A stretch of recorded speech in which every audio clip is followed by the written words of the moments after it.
Je rêve ma peinture, puis je peins mon rêve. Ces mots de Vincent Van Gogh résument à eux seuls le destin d'un peintre à l'âme en feu. Une vie brève, fulgurante, comme un coup de pinceau fiévreux sur la toile de l'éternité.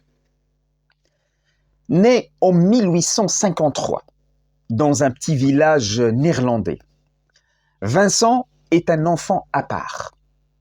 Timide, solitaire, il se réfugie souvent dans le grenier familial, observant le monde à travers la vitre comme un spectateur invisible.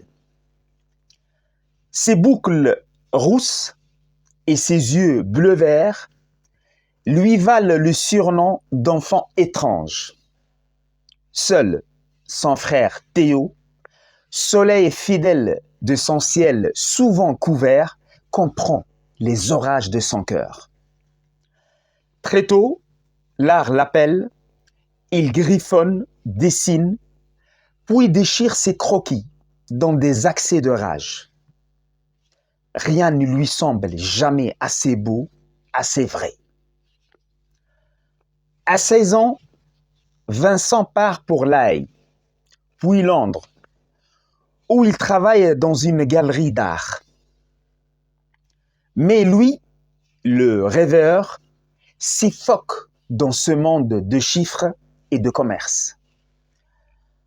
Un amour non partagé, un licenciement brutal, alors il se tourne vers Dieu, prêche parmi les mineurs de bourrinage, partage leur misère jusqu'à l'épuisement.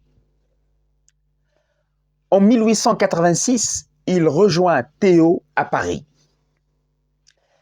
Il y découvre les impressionnistes et boit leurs couleurs comme un homme assoiffé.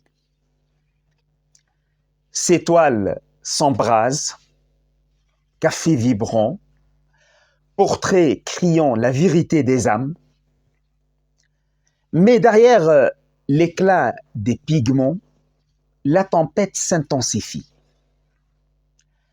Les dettes s'accumulent, les tensions avec Théo s'exacerbent. Vincent fuit vers le sud, en quête de lumière et de paix.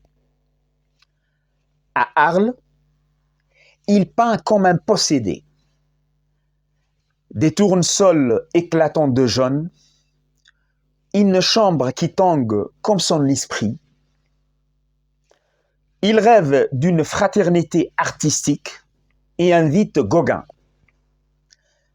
Mais le rêve vire au cauchemar. Dispute violente avec Gauguin, lettre de rupture de son frère Théo et ce geste insensé.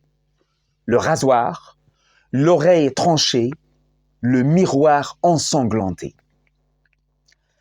Interné à Saint-Rémy, il continue de peindre inlassablement. La nuit étoilée naît ici. Tourbillon de ciel reflétant le chaos de son âme. En 1890, il s'installe à Auvers-sur-Oise. Sous les ciels bleu-noir, il peint 70 toiles en 70 jours. Champs de blé au corbeau, des oiseaux noirs, route sans issue. Le 27 juillet, une balle dans la poitrine, il meurt 2 jours plus tard, murmurant « La tristesse durera toujours ». De son vivant, une seule toile vendue.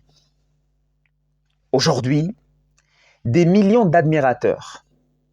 Grâce à son frère Théo, puis à sa veuve Johanna, son œuvre a survécu à l'oubli.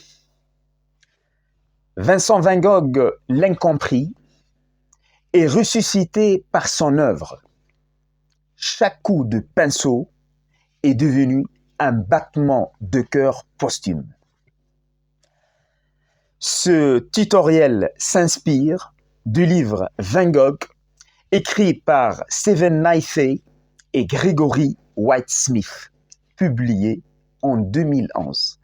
Merci pour votre attention.